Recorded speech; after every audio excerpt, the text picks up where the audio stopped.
Olá, a rádio e a TV Justiça apresentam a partir de agora mais uma edição do Link CNJ, um programa do Conselho Nacional de Justiça que traz reportagens e conversas exclusivas com personalidades do mundo jurídico. E hoje vamos falar das condições precaríssimas das penitenciárias brasileiras, das violências a que os presos são submetidos e, mais especificamente, sobre as mortes. Em apenas 4 anos, 112 mil brasileiros morreram atrás das grades. Isso representa uma cidade inteira do tamanho de Corumbá, no Mato Grosso do Sul. As condições das penitenciárias brasileiras são conhecidas: superpopulação, falta de ventilação nas celas, falta de atendimento em saúde, ausência de assistência jurídica, comida ruim e pouca, violência entre presos, violência por parte de agentes penitenciários. Mas tudo somado, como isso se reflete na vida dessas pessoas? Uma pesquisa encomendada pelo CNJ à Fundação Getúlio Vargas identificou 112 mil mortes de presos e presas entre 2017 e 2021. E 60% desses óbitos tiveram causas naturais, doenças. A taxa de tuberculose nas cadeias é 30 vezes maior do que entre a população em liberdade. O risco de morte por enfraquecimento extremo é 13 vezes maior. Mas quando um preso morre, o atestado de óbito muitas vezes não diz qual é a causa e nem sempre é feito um atestado de óbito. Como explica Natália Pires de Vasconcelos, pesquisadora da Universidade da Geórgia, nos Estados Unidos, e que participou do levantamento. Existe uma falta muito grande de informação sobre as condições dessas mortes, suas causas.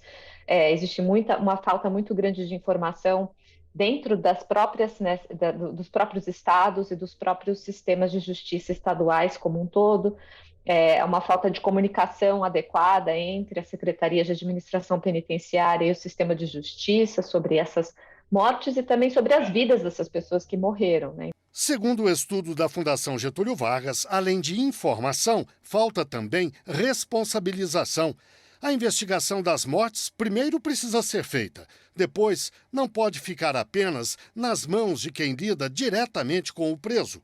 É necessário o envolvimento de outras pessoas e instituições. É o que afirma Maíra Rocha Machado, pesquisadora da Fundação Getúlio Vargas. A criação de grupos independentes que possam participar desses processos de apuração, né, que possam vir de outras localidades, que possam ser formados com equipes que incluam sociedade civil, que incluam outras entidades, né, que possam participar desse tipo de apuração. Ou seja, é algo que traz muita dificuldade deixar apenas tão somente para as pessoas que estão diretamente envolvidas no contexto direto da morte. E aqui o papel central do Ministério Público, né? Tanto o Ministério Público quanto o Judiciário tem um papel fundamental para garantir que essas apurações, essas investigações sejam feitas de forma isenta. Os pesquisadores lembram da responsabilidade da sociedade como um todo sobre o problema, mas afirmam que a obrigação é de quem tem os instrumentos do Estado nas mãos. Um tema que diz respeito diretamente ao sistema de justiça e ao próprio Estado. Está morrendo na mão do Estado, em virtude de uma decisão tomada pelo Estado. Isso só pode ser de responsabilidade do Estado, né? Para falar sobre o assunto, eu converso agora online com Silvia de Souza, presidente da Comissão Nacional de Direitos Humanos da OAB, Carolina Diniz, coordenadora do Programa de Enfrentamento à Violência Institucional da ONG Conectas, e ainda Marina Dias, diretora executiva do Instituto de Defesa do Direito de Defesa. Muito obrigado a vocês três pela participação aqui no Link CNJ. Eu começo com uma pergunta para a Marina. Marina, no começo do programa eu disse que 112 mil presos morreram ao longo de 4 anos. Isso representa a população inteira de Corumbá, no Mato Grosso do Sul. E se a gente pegar a lista do IBGE, vai ver que apenas 289 cidades brasileiras são maiores do que esses tem mais gente do que esses 112 mil brasileiros. 5.200 municípios têm menos população do que a quantidade de presos que morreram em apenas 4 anos. Como é que você classifica isso? classifico como uma situação absolutamente dramática, grave, né? Não é à toa que o Supremo Tribunal Federal já reconheceu o estado de coisas inconstitucional das nossas prisões. O que a gente tem é uma situação de violência sistemática, né, em que nós sabemos exatamente quem são as pessoas destinatárias dessa violação de direitos humanos que ocorre dentro do sistema prisional, que são as pessoas jovens e negras que compõem a grande parte da população prisional, né? A gente tem aí uma grande situação que já acontece há muito tempo, de violações, de falta de acesso à saúde, de falta de acesso à alimentação adequada, né, de falta de acesso ao respeito ao cumprimento da pena de uma forma digna. Carolina, é sempre muito óbvio, mas acho que é bom lembrar, é o Estado com letra maiúscula, o responsável pela vida dessas pessoas. Elas estão privadas de liberdade sob os cuidados do Estado e, no entanto, vivem nessas situações que a gente conhece. Qual é a solução para isso? A gente não consegue começar a pensar numa solução para reduzir morte dentro do sistema prisional, mortes de pessoas sob a tutela do Estado, sem reduzir o número de pessoas sob a tutela do Estado. A pesquisa, ela inova e traz uma denominação muito curiosa, que é a mortes de pessoas sob a custódia estatal, que é para unificar, né, pessoas que estão dentro de unidades prisionais, dentro de unidades de saúde, mas que estavam sob tutela de unidades prisionais, pessoas que estão em liberdade, mas em cumprimento de pena e passaram pelo sistema prisional, e esses dados, esse número, né, de ser praticamente população de Corumbá, ela se refere a esse universo de pessoas que estão sob a tutela do Estado. E aí a pesquisa também traz dados muito interessantes, porque ela tenta unificar dados do sistema prisional, dados do sistema de saúde, dados do sistema de justiça, para tentar entender de que universo que a gente está falando. E quando ela faz isso e vai atrás desses dados, as respostas que ela obtém são dados principalmente acumulados a partir da disciplina e da segurança. Então, são dados que vêm da administração penitenciária, que vêm não do sistema de saúde. Ou seja, você vê como o Estado está cuidando dessas pessoas. Ele está cuidando a partir da disciplina, a partir da privação de liberdade, e não aproveitando essa oportunidade, né, mais ou menos, para tentar olhar para qual é o cuidado integral que aquele indivíduo está necessitando, qual é a condição de saúde que essa pessoa foi recebida dentro do cárcere e que está sendo dada, né? Silvia, você é presidente da Comissão Nacional de Direitos Humanos da OAB, portanto, lida diretamente com essa questão. O que você tem visto e qual é a dimensão desse problema? A dimensão desse problema, Guilherme, na verdade, nós temos visto que ela vai muito além do que os dados mostram, né? Porque é preciso considerar também as subnotificações, né? Tanto em relação ao número de pessoas que estão dentro do sistema prisional, quanto também em relação ao número de pessoas mortas sob a custódia do Estado, né? A gente tem, por exemplo, dentro do CNJ, o DMF, que é o Departamento de Monitoramento e Fiscalização do Sistema Prisional, que tem um trabalho excelente de acompanhamento, né, do sistema, enfim, com os dados, mas a gente sabe que os dados que chegam do DMF são dados que vêm das unidades prisionais, falando especificamente das pessoas que estão encarceradas, e há uma subnotificação em relação às pessoas que estão presas, né? Então, a gente sabe que o problema ele vai além do que aparenta. Essa pesquisa, como a Carolina falou, ela é de extrema importância, porque ela desvela também uma espécie de imaginário que foi se construindo, inclusive, com o papel da mídia, né? Normalmente, quando você tem, com exceção do Carandiru, que a morte foi provocada, as 111 mortes foram provocadas por agentes do Estado, normalmente, quando você tem um massacre dentro de uma unidade prisional, se classifica como disputa dentro das facções e tenta se retirar a responsabilidade do Estado, né?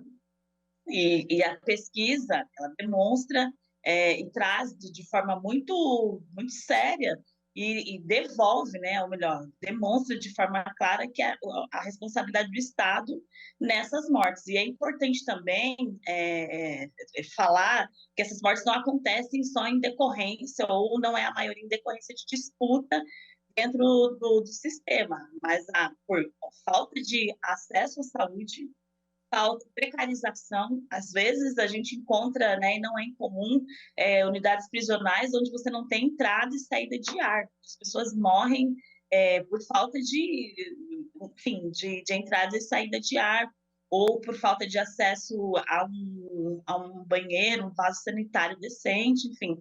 Então, os problemas são inúmeros. Uma coisa que eu acho que é bastante importante a gente lembrar é que o STJ reconhece, né, já reconhece, isso já é um tema pacificado no STJ, a responsabilidade civil objetiva do Estado pelas eventuais mortes ocorridas por pessoas que estão sob a custódia do Estado. Então, a gente não pode perder isso de vista.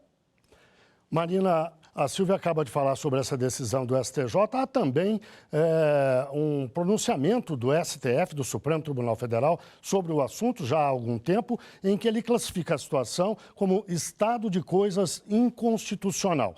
Qual é o peso disso e o que isso significa exatamente? Essa decisão do STF, na DPF 347, ela é extremamente importante e relevante. Porque quando o STF dá essa decisão, ainda em medida cautelar, ele reconhece a situação absolutamente deplorável, falida do nosso sistema prisional, né? E isso no que tange a todos os aspectos, em relação ao acesso à justiça, assistência jurídica ali dentro do cárcere, com relação à questão também de, entre aspas, moradia dentro do cárcere, a questão do acesso à saúde, a questão do acesso à educação, né? Essa decisão ela é muito forte, muito emblemática, porque ela, de fato, reconhece que as nossas prisões são verdadeiras masmorras, né? E ao fazer esse reconhecimento, traz também algumas determinações, como, por exemplo, na época, a implementação das audiências de custódia, que é a apresentação do preso em 24 horas ao juiz, e que é uma medida extremamente importante, que inclusive agora está sob ameaça, em razão da pandemia, que fez com que as audiências de custódia se tornassem virtuais, né? Então, esse reconhecimento do STF deve provocar uma série de medidas ativas do Estado para enfrentar esse estado de coisas inconstitucional do nosso sistema prisional, que significa o quê? Que é um lugar em que, cotidianamente, as pessoas ali privadas de liberdade sofrem violações e estão sob a custódia do Estado, né? Então, o Estado tem a responsabilidade de garantir que essas pessoas tenham acesso aos seus direitos. Elas perderam o direito à liberdade, mas elas não perderam o direito a todas as outras, todos os outros direitos daí decorrentes, né? Então, quando, por exemplo, a Carolina traz a questão da saúde, né, como um direito daquela pessoa que está presa, privada de liberdade, e que esse direito à saúde, né, essa questão das mortes está sendo ali controlada pela perspectiva da disciplina e não pela perspectiva da saúde pública, nós temos um problema, né? Porque é isso, quer dizer, dentro do sistema prisional, essas pessoas precisam ter a garantia do acesso à saúde pública, né? Então, esse reconhecimento ele é extremamente importante, mas ainda nós estamos muito, embora nós tenhamos esse reconhecimento do judiciário, ainda nós estamos muito longe de que medidas efetivas sejam tomadas para que essa situação seja completamente mudada de realidade, inclusive trazendo a importância do desencarceramento como uma medida urgente que o judiciário precisa realmente reconhecer como imprescindível. Carolina, a questão da agressão aos presos, das denúncias de tortura, há pouquíssimo tempo, o jornal Folha de São Paulo publicou uma reportagem mostrando que há uma técnica desenvolvida no Rio Grande do Norte, que se espalhou por mais 5 estados, que trata-se de quebrar os dedos dos presos. Eles são obrigados a se sentarem no chão, colocam a mão sobre a cabeça e vem alguém com um porrete e bate. Se o cara tira a mão, toma paulada na cabeça. Se fica com a mão, quebra os dedos. E são pancadas fortíssimas. Há fotos que mostram dedos destroçados, amputados, infeccionados. E isso gera não só a dor incrível naquele momento, mas uma degradação da saúde do preso. A violência dos agentes penitenciários especificamente. Como é que se resolve? Mas eu vou pedir que você responda isso daqui a pouquinho, logo depois do intervalo. O Link CNJ, portanto, faz uma breve pausa e volta já já.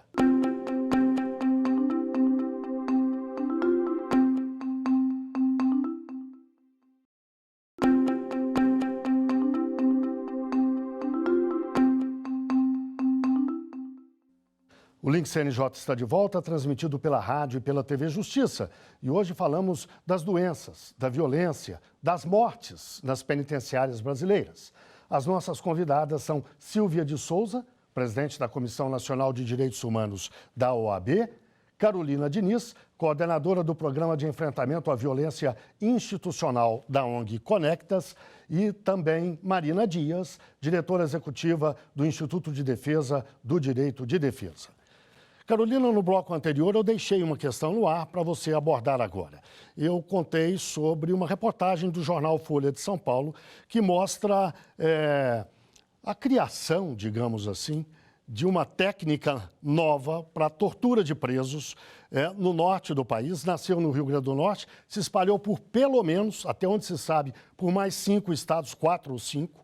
E que consiste em quebrar os presos, os dedos dos presos, para obter controle ou a extração de alguma informação. Enfim, como é que se combate isso especificamente? Você que lida tanto com a questão do Estado, como é que se lida com a violência institucional, proposital, feita para atingir aquele objetivo e escancarada nas páginas dos jornais? A pessoa, o coronel, que era secretário, na época em que isso foi criado, admitiu publicamente a existência do fato.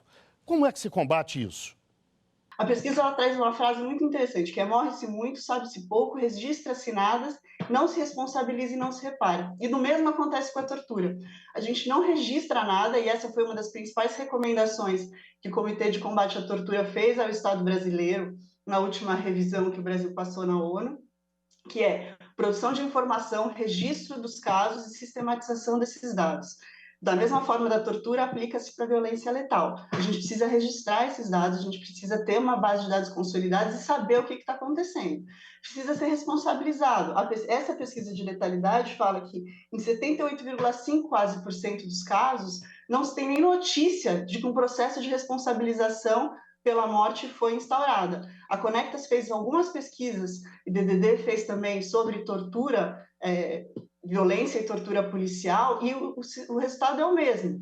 As violências elas são ignoradas durante muito tempo e são sistematizadas pelo Estado. O proceder do Estado é assim. A gente não responsabiliza ninguém. E quando a gente consegue avançar um pouquinho e estabelecer estruturas de prevenção e responsabilização, como a Marina colocou, a audiência de custódia, isso, a gente é dado passos atrás. Então, agora a custódia está virando virtual. A gente teve uma lei aprovada em 2019 que transferiu a responsabilidade da apuração de crimes de tortura para a justiça militar, no caso de policiais militares. Enfim, a cada passo que a gente consegue para garantir os direitos, a sensação que dá é que a gente dá 5 atrás para a não responsabilização do Estado e de seus agentes. Então, a saída passa por a gente ouvir as vítimas, reconhecê-las como vítimas, reconhecer que essa violência existe. Tem um outro, você citou esse caso do Rio Grande do Norte, mas tem um outro caso muito escabroso que aconteceu e ganhou as reportagens do jornal, que foi um homem que foi amarrado e foi colocado dentro de uma viatura e, na sequência, ele foi também amarrado e carregado no corredor de um hospital. Esse caso, ele demonstra a falência de todo o nosso sistema, porque foi um caso que trata de perfilamento racial, é um caso que trata de tortura, é um caso que existe, assim como no caso dos agentes, uma assunção de culpa por parte da polícia. O flagrante fala que os PMs amarraram aquele sujeito, mas nada disso gerou o mínimo de sensibilização ou necessidade de reparação por parte do sistema de justiça quando recebeu o caso. No flagrante, a juíza disse que não teve nenhuma situação que indica a prática de tortura. A defensoria não se manifestou naquele momento, que foi a audiência de custódia sobre isso. O Ministério Público, que tem o dever de controle externo das forças policiais e controle também no caso concreto, também não se manifestou. Então, é uma estrutura do sistema de justiça que é feita para blindar principalmente os casos de violência, letal ou não, praticados pelo Estado. Então, a gente passa por isso, por registrar, por responsabilizar e depois por reparar os danos causados pela violência do Estado. Silvia, o que uma instituição com o peso que tem a Ordem dos Advogados do Brasil, que papel ela pode cumprir nisso? Além da denúncia pura e simples, ações na justiça, enfim, qual é o caminho que a OAB pode e deve seguir para o enfrentamento dessa questão? Além de ações na justiça, né, brasileira, também ações no sistema interamericano de direitos humanos, enfim, de defesa dos direitos humanos, até porque o Brasil, ele promulgou em 91 a Convenção contra a Tortura e outros tratamentos cruéis e penas degradantes, né? É necessário, para além desses esforços, que haja também ações contundentes do Estado em fortalecimento ao, por exemplo, o Sistema Nacional de Prevenção e Combate à Tortura. O sistema criado por uma lei de 2013 prevê a criação de mecanismos estaduais e distrital, e a gente tem travado lutas nos estados e no Distrito Federal para se criar mecanismos onde a gente tenha peritos, né, que vão fazer as inspeções nas unidades, autônomos, remunerados. Então, o Estado tem essa obrigação de fortalecer o Sistema Nacional de Prevenção e Combate à Tortura, o Comitê Nacional de Prevenção e Combate à Tortura e, por fim, o mecanismo, que é esse órgão que vai executar essa política. Enquanto o comitê elabora a política de prevenção e combate à tortura, o mecanismo, que é formado ali pelos peritos especializados, pessoas que têm conhecimento, que passam por um processo de seleção, estão constituídas através de um mandato. Essas pessoas vão executar essa política e elas devem ser fortalecidas pelo Estado. Essa é uma forma de enfrentamento. A OAB também tem assento no Comitê Nacional e nós vemos trabalhando nos estados a fim de provocar o Poder Executivo e o Legislativo para que se aprovem leis, para que a gente não passe pelo que passamos em 2019, né, onde um decreto do Poder Executivo pode, por exemplo, retirar a autonomia dos peritos do mecanismo de prevenção e combate à tortura. Inclusive, na ação que nós tivemos no STF, né, que declarou a inconstitucionalidade dessas alterações feitas por esse decreto de 2019, que a Conectas atuou, o Conselho Federal da OAB também, acho que o PDT também, foi bastante importante para que o STF declarasse a inconstitucionalidade, que a gente pudesse haver o espaço do mecanismo e os cargos de peritos na forma original, sem que houvesse a fragilização e o enfraquecimento. É muito importante observar isso, o papel do próprio Estado no enfraquecimento desse sistema. É contra isso que a gente precisa atuar, esse sistema que a gente precisa fortalecer. Bem, chegamos ao fim da nossa entrevista. Agradecemos muito a participação de Silvia de Souza, presidente da Comissão Nacional de Direitos Humanos da OAB, de Carolina Diniz, coordenadora do Programa de Enfrentamento à Violência Institucional da ONG Conectas, e ainda de Marina Dias, diretora executiva do Instituto de Defesa do Direito de Defesa.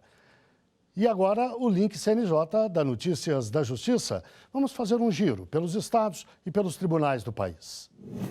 O Tribunal Regional do Trabalho da 19ª Região, com sede em Alagoas, e o governo do estado vão firmar 33 compromissos relacionados à prevenção e à erradicação do trabalho infantil. Entre eles está a implantação de políticas públicas para reduzir a pobreza e a vulnerabilidade social das famílias e campanhas de conscientização da sociedade. O Tribunal Regional Eleitoral de São Paulo ampliou o atendimento a moradores de locais de difícil acesso, como quilombos, assentamentos e aldeias indígenas. As últimas aldeias visitadas pelo TRE ficam em Peruíbe, no litoral sul do estado. Antes, foi a vez de comunidades caiçaras de Ilhabela. Dezenas de moradores ganharam o primeiro título eleitoral, fizeram revisão de cadastro e transferências de domicílio eleitoral. A Justiça do Trabalho do Piauí instituiu uma política de prevenção e enfrentamento do assédio moral, do assédio sexual e da discriminação. Foram criados uma comissão para cuidar do tema e um portal para facilitar a informação e o acesso do cidadão à nova política. Eventuais denúncias poderão ser feitas tanto por quem foi alvo quanto por testemunhas. É hora do CNJ nas redes. Vamos ver algumas das postagens que marcaram a semana nas redes sociais do CNJ. Olá! Se você tem um filho ou filha de coração, saiba que a Justiça já reconhece as relações construídas baseadas apenas no afeto e no amor. Mães e pais socioafetivos podem solicitar que seus nomes sejam incluídos nas certidões de nascimento de seus filhos de criação que sejam maiores de 12 anos de idade. De acordo com o provimento 83 de 2019 da Corregedoria Nacional de Justiça, esse reconhecimento pode ser feito perante um cartório. É importante lembrar que isso não exclui a paternidade biológica da certidão. Falamos sobre o tema nas redes do CNJ. Agora me diga, você já teve problemas com seu vizinho? Se a resposta for positiva, você não está sozinho. Essa é uma situação muito comum, afinal, nem sempre é possível que o convívio entre todos seja pacífico. É o som alto que incomoda, o vazamento que causa mofo, a obra que traz transtornos. Por isso, o Código Civil traz os direitos de vizinhança com a finalidade de garantir a paz social, prevendo soluções para possíveis conflitos entre proprietários de imóveis vizinhos. Saiba mais sobre o uso anormal de propriedade nas redes do CNJ. E para finalizar, o Conselho aprovou reserva mínima de 3% de vagas em concursos para ingresso na magistratura e para provimento de cargos efetivos no Poder Judiciário para indígenas. Segundo o perfil sociodemográfico dos magistrados brasileiros, realizado pelo CNJ em 2018, no que se refere ao perfil étnico-racial, dos 18 mil juízes em atividade no país, apenas 11 se autodeclaravam como indígenas. Essa nova regra não é válida para os concursos que já estão em andamento. Veja mais sobre o tema nas redes sociais do Conselho Nacional de Justiça. Eu fico por aqui, até a próxima! Agora vamos ao quadro Uma História. Aquele momento em que um juiz ou uma juíza fala de uma experiência profissional que marcou a carreira dele ou dela.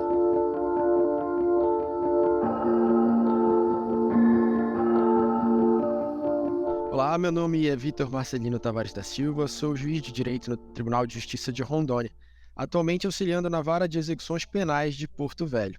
Estou aqui para contar um pouquinho com vocês a minha experiência em relação às mortes nas unidades prisionais. Em 2002, uma rebelião na penitenciária do Urso Branco, aqui em Porto Velho, culminou com a morte de 27 detentos e muitos outros presos acabaram sendo feridos também.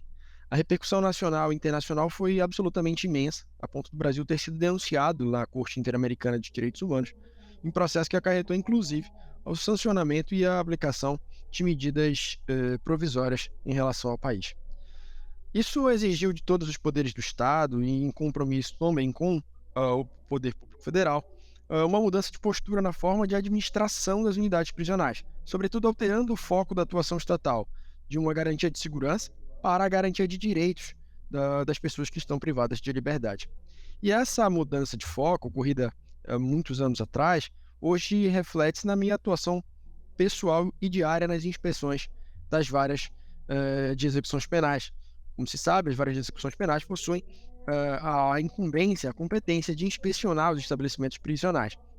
E com isso, após essa mudança paradigmática, esse marco civilizatório que foi imposto a todo o sistema prisional rondoniense, ao executar as nossas inspeções, nós iniciamos com a oitiva da direção da unidade prisional, seguimos depois para a oitiva dos próprios presos nas carceragens, indo de cela a cela, para checar, para entender se eles estão satisfeitos, se há alguma coisa que a gente possa minorar no cumprimento da pena, para que a pena não passe para além da privação da liberdade. Ouvimos também as enfermeiras, os professores da unidade, o corpo técnico, e somente dessa forma que nós podemos alcançar todos os setores da unidade e perceber as necessidades dos reeducandos, como, por exemplo, uma necessidade básica e que sempre passava despercebida, que era a necessidade de água potável, gelada nas celas. Aqui no norte é muito quente. Então, também difundimos em todas as inspeções a realização dos protocolos de uso progressivo da força, um tema muito, muito sensível na letalidade carcerária no Brasil.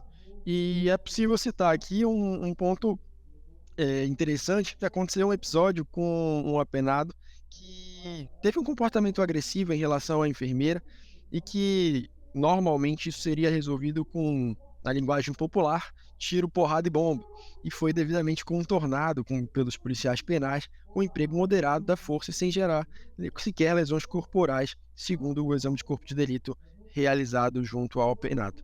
Então, essas e outras medidas são cotidianamente utilizadas pelos juízes da execução penal no Tribunal de Rondônia, no Tribunal de Justiça de Rondônia, como uma forma de humanizar o cumprimento de pena e minorar a ocorrência de mortes nos estabelecimentos prisionais. Bem, chegamos ao fim de mais um Link CNJ. Muito obrigado a você que esteve com a gente até agora, na rádio e na TV Justiça. E até o próximo programa.